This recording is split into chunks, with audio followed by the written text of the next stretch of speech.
Compañeros, arrímense al fuego que les voy a contar un causo que pocos conocen pero que todos deberían saber. Allá por los años de la Revolución, cuando cabalgábamos con el Centauro del Norte y la pólvora todavía olía fresca en la sierra, hubo quien demostró que el valor no tiene sexo ni apellido. Esta es la historia de una mujer que peleó como los más bravos, que tomó Torreón cuando otros dudaban, y que formó un ejército cuando le negaron lo que había ganado con sangre. Fue soldado antes que soldadera, fue Pedro antes que Petra, y fue leyenda antes que historia. Acomódenme el café y presten oído, porque lo que van a escuchar es puro corrido verdadero de aquellos tiempos, cuando México se escribía con pólvora y justicia. En el año del 10, cuando don Porfirio Madero todavía mandaba con puño de hierro sobre esta tierra que llamamos México, había en San Pedro de las Colonias, allá en Coahuila, una muchacha de nombre Petra Herrera. Nació del pueblo llano, de esos que se levantan con el sol y se acuestan con la luna, sin más riqueza que sus manos y sin más futuro que el que les permitían los patrones. En aquellos tiempos, las mujeres tenían su destino marcado desde la cuna, como si fuera sentencia de juez: tortillas, rezos, hijos y obediencia. Así había sido siempre, y así debía seguir siendo, según decían los que mandaban y los que rezaban. Pero Petra traía algo distinto en la sangre, algo que no se podía domar con sermones ni con amenazas. Cuando apenas era chamaca y los demás niños jugaban a las canicas, ella miraba hacia la sierra con ojos que parecían buscar algo más allá del horizonte. Su madre la regañaba porque no era cosa de mujeres andar soñando con lejanías. Pero Petra no podía evitarlo.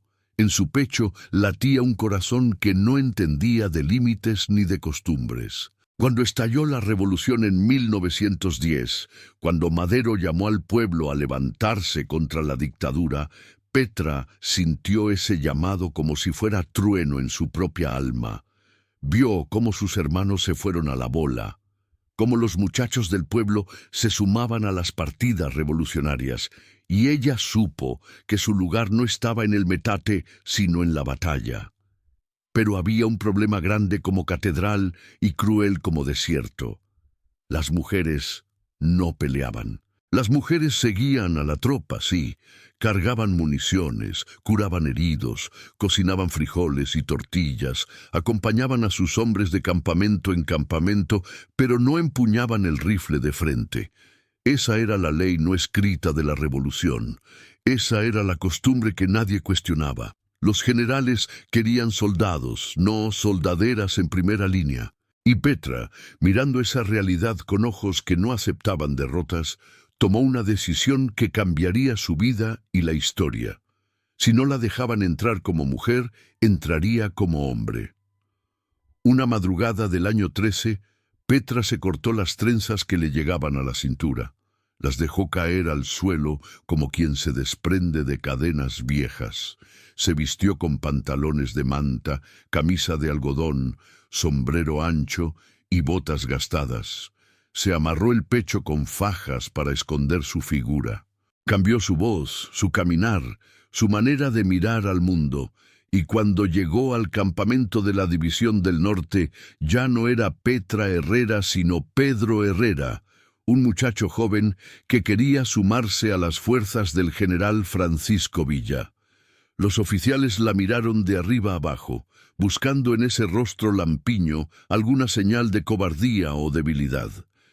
Pero lo que vieron fue determinación pura, ojos que no bajaban la mirada, manos curtidas por el trabajo. La aceptaron sin hacer muchas preguntas, porque en aquellos tiempos la revolución necesitaba brazos y la División del Norte crecía cada día con hombres que llegaban de todos los rincones del norte.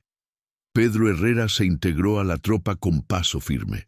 Desde el primer día mostró que no había venido a pasear, sino a pelear.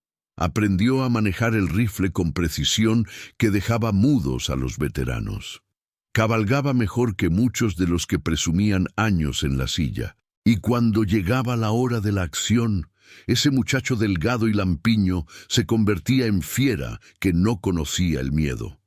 Pero Petra sabía que su secreto era frágil como vidrio.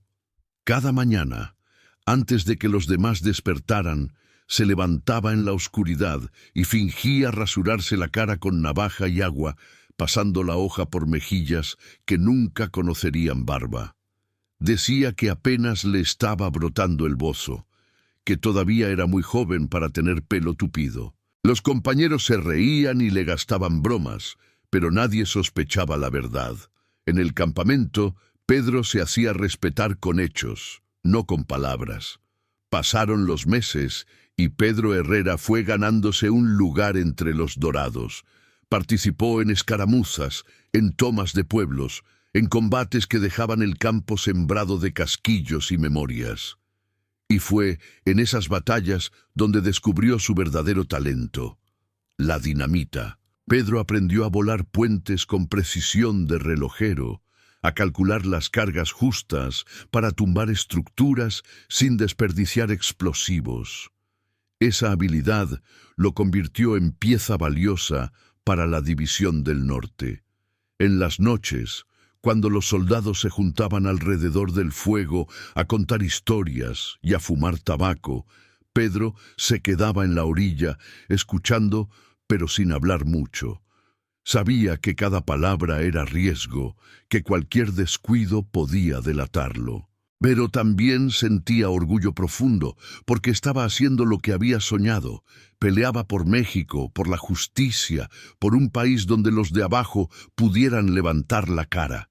Los superiores comenzaron a fijarse en ese soldado callado pero efectivo. Pedro recibió ascensos, responsabilidades mayores, reconocimiento de los oficiales. El general Villa mismo llegó a mencionar en alguna ocasión al muchacho Herrera que volaba puentes como si fuera cosa de juego, y Petra, detrás de la máscara de Pedro, sentía que su corazón iba a explotar de emoción y de miedo mezclados. Llegó el año 14, y con él la preparación para una de las batallas más importantes de la Revolución, la segunda toma de Torreón.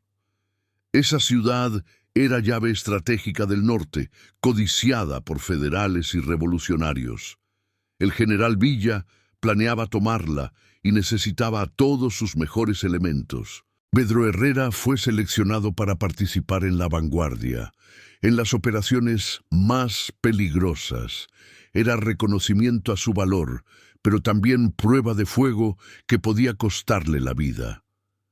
En las semanas previas al ataque, Petra tuvo tiempo de pensar en todo lo que había vivido. 3 años ya llevaba como Pedro, 3 años fingiendo ser quien no era para poder ser quien realmente quería ser. Y se dio cuenta de algo. Ya no sabía dónde terminaba Pedro y dónde empezaba Petra. Ambos eran ella, ambos vivían en su pecho, ambos peleaban por la misma causa. Los preparativos para Torreón fueron intensos. Villa reunió tropas de toda la región, miles de hombres dispuestos a jugarse el pellejo. Se planearon estrategias, se estudiaron mapas, se distribuyeron armas y municiones. Y entre todo ese movimiento, Pedro Herrera recibió misión específica que le heló la sangre de pura emoción. Sería parte del grupo que entraría primero a la ciudad, el que prepararía el terreno para la toma definitiva. La noche del 29 de mayo de 1914, las tropas villistas se movieron en silencio hacia Torreón. La oscuridad los cubría como manto protector. Pedro iba entre los primeros, con dinamita en la mochila y rifle en las manos. El corazón le latía tan fuerte que pensó que los federales lo iban a escuchar desde sus posiciones. Cuando llegó el momento, Pedro y su grupo se infiltraron en la ciudad aprovechando puntos ciegos de la defensa federal. Las calles estaban vigiladas, pero la oscuridad y el conocimiento del terreno jugaban a favor de los revolucionarios. Pedro se movía como sombra entre las construcciones, siguiendo las órdenes, pero también usando su propio instinto. Y entonces llegó el momento que la convertiría en leyenda. Pedro llegó a la planta eléctrica de Torreón, el corazón que daba luz a toda la ciudad. Los federales la vigilaban, pero no esperaban un ataque tan atrevido. Con movimientos precisos, Pedro y dos compañeros neutralizaron a los guardias. Y ahí, en ese momento crucial, con las manos temblando de adrenalina, pero firmes de propósito, Pedro cortó el suministro eléctrico de Torreón. La ciudad se sumergió en oscuridad absoluta. Las luces de las calles se apagaron. Las posiciones federales quedaron ciegas. El caos se apoderó de los defensores. Y en esa oscuridad, las tropas de Villa entraron como avalancha imparable. Los federales disparaban sin ver a dónde, corrían sin saber hacia dónde, se rendían sin entender qué había pasado. Pedro participó en el combate que siguió, en esas horas de confusión y pólvora donde la victoria se definió. Cuando amaneció el 30 de mayo, Torreón estaba en manos villistas y la bandera de la revolución ondeaba en los edificios principales. Había sido triunfo rotundo, y Pedro Herrera había sido pieza clave en ese triunfo. En los días siguientes, mientras las tropas se reorganizaban y celebraban la victoria, algo extraordinario sucedió. Los compañeros de Pedro comenzaron a hablar de lo que había hecho, de cómo había apagado las luces de Torreón y facilitado la entrada. El oficial Cosme Mendoza Chavira dijo palabras que quedarían para la historia. Ella fue quien tomó Torreón. Ella apagó las luces cuando entraron a la ciudad. Ella, no él. Ella. El secreto de Pedro Herrera estaba saliendo a la luz, pero no por descuido, sino por decisión propia. Petra había llegado a un punto donde sentía que ya no podía seguir escondida, que su valor merecía ser reconocido con su verdadero nombre. Así que tomó la decisión más valiente de todas: revelar su identidad. Una tarde después de la batalla, Pedro se presentó ante sus superiores y ante sus compañeros. Se quitó el sombrero, dejó que su voz volviera a su tono natural y les dijo la verdad. No era Pedro Herrera, era Petra Herrera. Era mujer y había peleado 3 años como soldado de la División del Norte. El silencio que siguió a esa revelación fue profundo como pozo. Los hombres se miraban entre sí sin saber qué decir. Algunos no lo podían creer. Otros recordaban detalles que ahora cobraban sentido. Pero todos, absolutamente todos, sabían que acababan de presenciar algo que cambiaría su manera de ver el mundo. Petra esperó la reacción con corazón en la garganta. Sabía que podía ser rechazada, expulsada, humillada. Pero lo que sucedió la sorprendió. Sus compañeros de armas, esos hombres rudos de la sierra, comenzaron a aplaudir. La habían visto pelear, la habían visto arriesgar la vida, la habían visto contribuir a victorias importantes. Para ellos, Petra había ganado su lugar con sangre y coraje, y eso era lo único que importaba. Los oficiales la felicitaron por su valor. El general Villa mismo reconoció sus méritos en batalla. Petra sintió que el mundo entero se abría ante ella, que por fin podía ser quien era sin esconderse. Pensó que recibiría ascenso, que la harían generala como merecía por sus acciones. Pero la realidad fue más dura que el hierro y más fría que el acero. A pesar de los elogios y las felicitaciones, cuando llegó el momento de los reconocimientos oficiales, Petra fue dejada de lado. Villa se negó a darle el rango de general. Los argumentos fueron diversos: que no había precedente, que causaría problemas en la tropa, que las mujeres no podían mandar hombres. Pero la verdad era más simple y más dolorosa. Era mujer, y eso bastaba para negarle lo que había ganado con valor. Petra sintió esa negativa como bala en el pecho. Había peleado igual que cualquier hombre. Había demostrado liderazgo y coraje. Había contribuido a victorias decisivas. Pero su género pesaba más que sus méritos. La revolución hablaba de justicia y de igualdad, pero seguía cargando los mismos prejuicios de siempre. Esa injusticia pudo haber quebrado a otra persona, pero Petra era de las que convierten el dolor en fuerza. Si no la querían como generala en la División del Norte, formaría su propia fuerza. Si no le daban el reconocimiento que merecía, se lo ganaría de otra manera. Y así nació una idea que parecía imposible, pero que Petra convertiría en realidad: formar una brigada exclusivamente de mujeres. Petra sabía que no era la única mujer que quería pelear en primera línea. A lo largo de sus años en la tropa, había conocido soldaderas que traían el mismo fuego en el alma, la misma necesidad de demostrar que el coraje no tiene género. Comenzó a buscarlas, a hablar con ellas, a ofrecerles la oportunidad de formar parte de algo nuevo. La respuesta fue abrumadora. Mujeres de toda condición se sumaron a la brigada de Petra. Algunas eran viudas de revolucionarios que querían continuar la lucha. Otras eran muchachas jóvenes que soñaban con cambiar el mundo.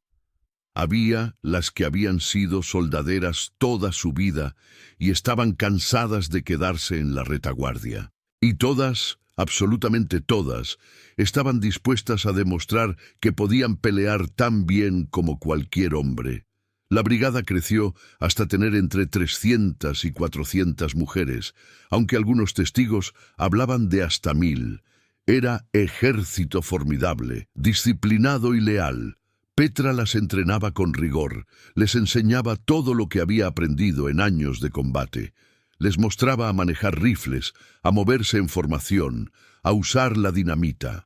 Pero sobre todo, les enseñaba a creer en sí mismas, a no aceptar que nadie les dijera lo que podían o no podían hacer. En el campamento de la brigada femenina regían reglas estrictas. Por las noches no se permitía la entrada de hombres.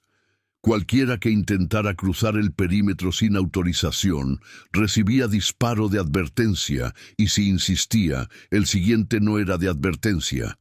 Petra había aprendido que el respeto se gana con firmeza, y su brigada sería respetada o no sería nada. Las tropas de Villa miraban a esas mujeres con mezcla de curiosidad y escepticismo.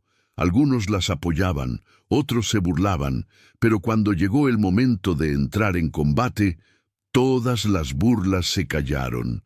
La brigada de Petra peleaba con ferocidad y disciplina que dejaban mudos a los críticos. En varias batallas demostraron que no tenían nada que envidiar a ningún batallón masculino. Petra lideraba a sus mujeres con ejemplo. Era la primera en levantarse y la última en dormir. Compartía las mismas raciones, los mismos peligros, las mismas privaciones. No pedía a sus soldaderas nada que ella no estuviera dispuesta a hacer, y esa forma de liderar generaba lealtad absoluta. Las mujeres de la brigada habrían seguido a Petra hasta el mismísimo infierno, pero la gloria de la brigada femenina fue breve como rayo en tormenta. Los mandos superiores, incómodos con la existencia de ese ejército de mujeres, comenzaron a presionar para su disolución. Argumentaban problemas de logística, de moral de la tropa, de tradición militar, pero el verdadero problema era que la brigada de Petra cuestionaba todo el orden establecido, demostraba que las mujeres podían hacer lo que se suponía que solo los hombres podían hacer. Finalmente llegó la orden de disolver la brigada. Petra recibió esa noticia con rabia contenida. Había formado algo único, había demostrado lo que quería demostrar, pero nuevamente las decisiones de hombres en posiciones de poder terminaban su sueño. Las mujeres de la brigada lloraron cuando se dieron las órdenes de dispersión. Muchas no querían separarse, pero la disciplina revolucionaria era clara. Las órdenes se obedecían. Petra no se rindió completamente. Si no podía dirigir tropas en el frente, encontraría otra manera de servir a la causa. Se alió con Venustiano Carranza y aceptó un nuevo rol, el de espía. Era trabajo peligroso que requería diferentes habilidades, pero Petra estaba dispuesta a hacer lo necesario. En el año 17, Petra estaba trabajando como informante en Chihuahua. Algunos dicen que era en Jiménez, otros que en Ciudad Juárez, pero el lugar exacto se perdió en las brumas de la historia. Lo que sí se sabe es que trabajaba disfrazada de moza en una cantina, lugar perfecto para escuchar conversaciones y recoger información. Era vida dura y peligrosa. Las cantinas de aquellos tiempos eran lugares donde la violencia podía estallar en cualquier momento. Petra había sobrevivido batallas, balas y explosiones, pero en una cantina los peligros eran diferentes y más impredecibles. Una noche de febrero del año 17, mientras Petra trabajaba, entró a la cantina un grupo de bandidos borrachos. Eran de esos que la revolución había creado, hombres sin causa que usaban el caos para robar y matar. Comenzaron a molestar a los clientes, a hacer escándalo, a buscar pelea.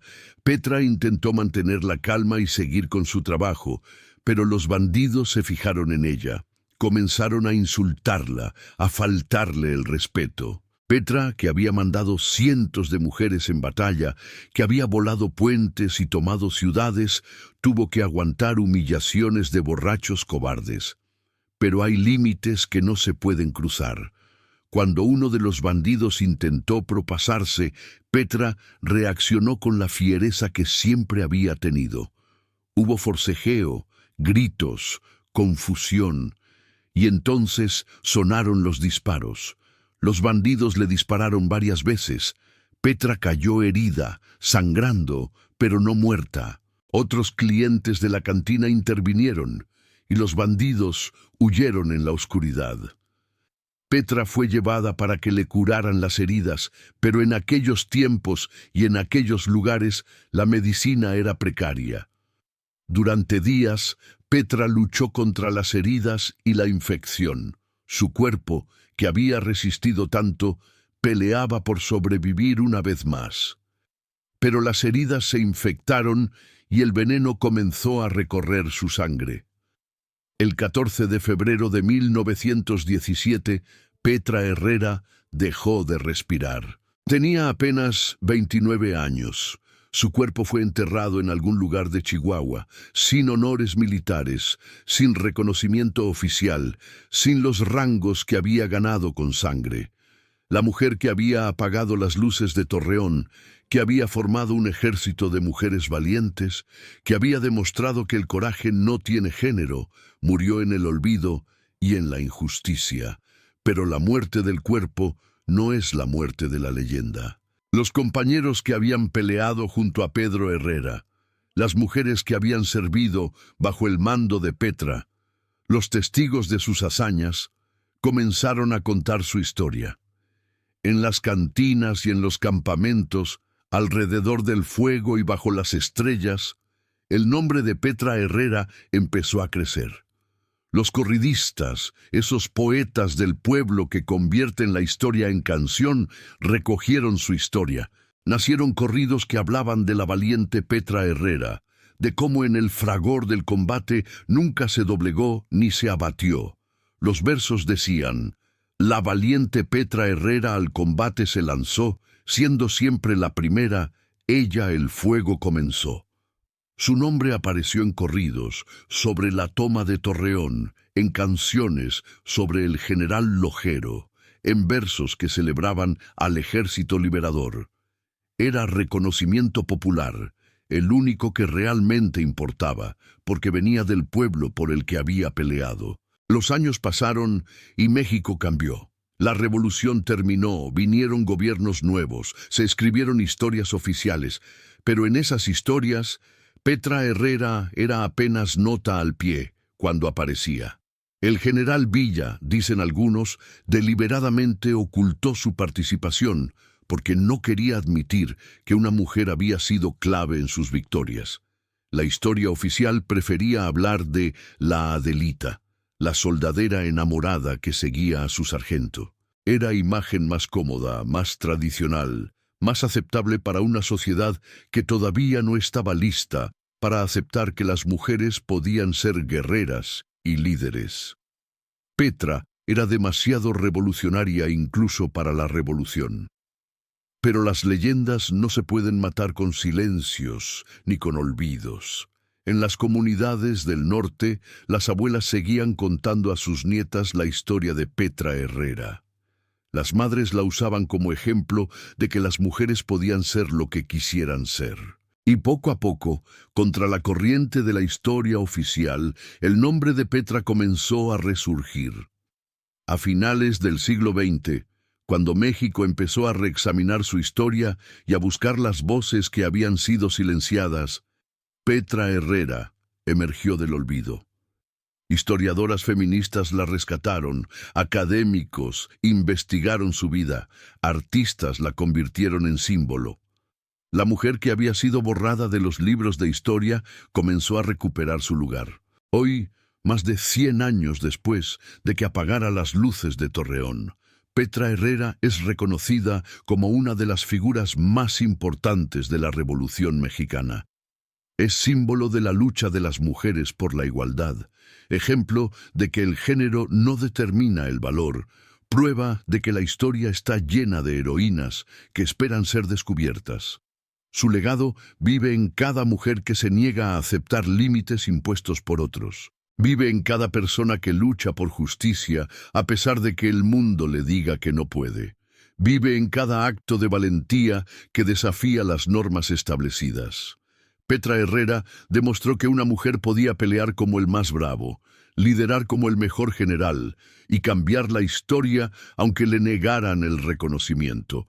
Demostró que el verdadero coraje no está en esconderse detrás de un disfraz, sino en revelarse tal como uno es y seguir luchando a pesar de todo. Su historia es corrido que no debe olvidarse, leyenda que debe contarse de generación en generación. Es recordatorio de que la Revolución Mexicana no la hicieron solo los hombres que aparecen en los monumentos, sino también las mujeres que pelearon en las sombras y que merecen ser traídas a la luz. Esta noche, compañeros, mientras el fuego se apaga y las estrellas brillan sobre nosotros, recordemos a Petra Herrera. Recordemos que fue Pedro cuando tuvo que serlo, Petra cuando pudo serlo, y leyenda cuando la historia quiso olvidarla. Recordemos que apagó las luces de Torreón para que la revolución pudiera entrar. Recordemos que formó un ejército de mujeres valientes. Recordemos que murió joven, pero vivió libre. Y si alguno de ustedes conoce a una muchacha que sueña con hacer cosas que le dicen que no puede hacer, cuéntenle la historia de Petra Herrera. Díganle que hubo una mujer que se cortó las trenzas y se fue a la revolución, que peleó como los más bravos y que demostró que el único límite es el que uno mismo se pone. Ahora díganme, compañeros, en los comentarios de dónde están escuchando este corrido, porque la historia de Petra Herrera no es solo historia de México, es historia de todas las personas que se niegan a aceptar que el mundo les diga lo que pueden o no pueden ser. Es corrido que debe sonar en todos los rincones donde haya alguien que necesite recordar que el valor no tiene género y que la justicia vale la pena aunque cueste la vida. La leyenda de Petra Herrera vive. Y mientras haya quien la cuente, seguirá viviendo para siempre.